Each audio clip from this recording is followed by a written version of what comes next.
Korupsi hibah Jatim, tak akan tuntas kalau KPK tak tangkap Hovifah.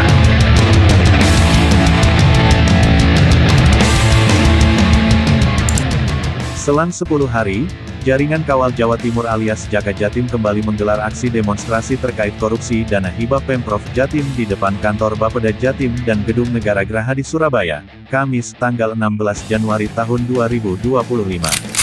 Mereka datang dengan mengusung 2 spanduk besar. Salah satunya bertuliskan seruan agar Komisi Pemberantasan Korupsi atau KPK segera menangkap dan mengadili 3 ex-pejabat Jatim yakni Hovifah Indar Parawansa selaku Gubernur, Emil Elestianto Dardak Wakil Gubernur, dan Heru Cahyono, Sekda Prof. Serta 4 pejabat Pemprov Jatim yakni Kepala Bapeda Muhammad Yasin, ex-Kepala BPKAD yang kini penjabat atau PJ Sekda Prof. Bobi Sumiarsono, ex-Kabid Rendalep Bapeda yang kini Kepala Bidang Pendapatan lain-lain Bapenda Ikmal Putra, dan Kasubit Perencanaan dan Pendanaan Bapeda Rusmin.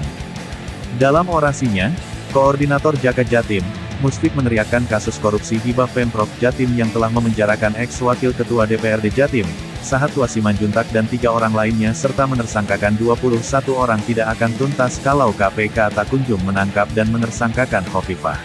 Assalamualaikum.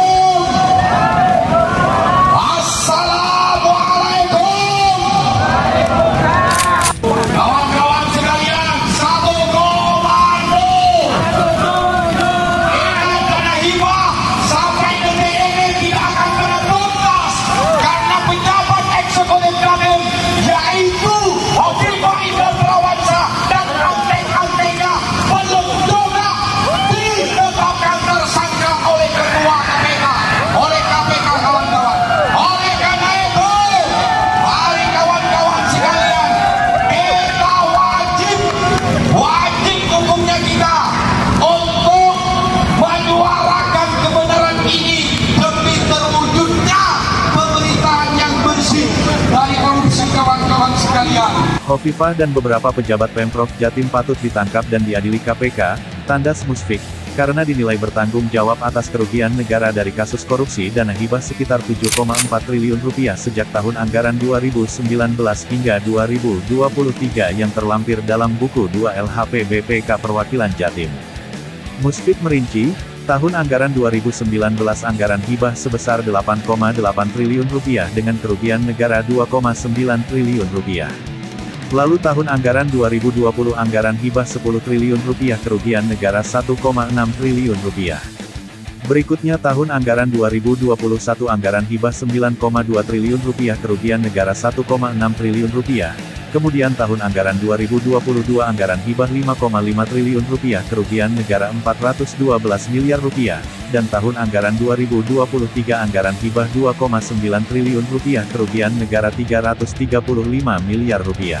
Data kami himpun, semuanya tidak terlepas dari auditor negara yang dimana setiap tahun anggaran dana hibah selalu menjadi temuan-temuan dan selalu menjadi kerugian uang negara triliunan rupiah, saudara-saudara sekalian.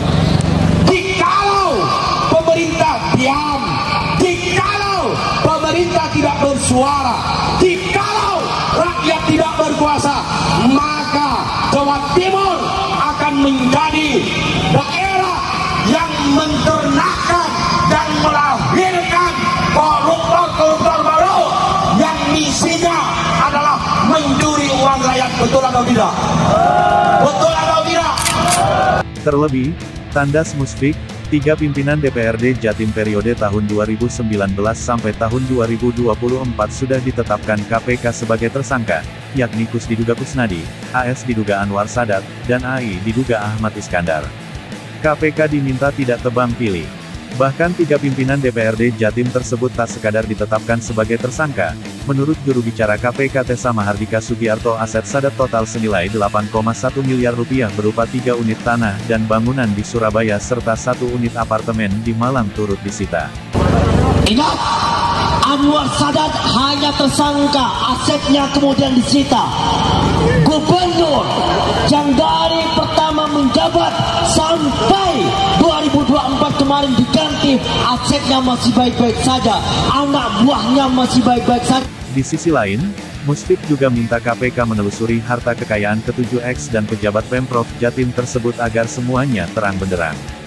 Berdasarkan laporan harta kekayaan penyelenggara negara atau LHKPN, Khofifah memiliki harta kekayaan 26,4 miliar, Emil Dardak 11,9 miliar rupiah, Heru Cahyono 19,1 miliar rupiah, Yasin 7,2 miliar rupiah, Bobi Sumiarsono 13,7 miliar rupiah, Iqmal 8,6 miliar rupiah, dan Rusmin 851 juta rupiah. Karena itu, lanjut Musfik, jikalau KPK berani menetapkan tersangka kepada salah satu dari 7 pejabat dan ex-pejabat Pemprov Jatim tersebut, khususnya Yasin dan Heru, maka 99% korupsi dana hibah akan terbongkar sampai ke akar-akarnya.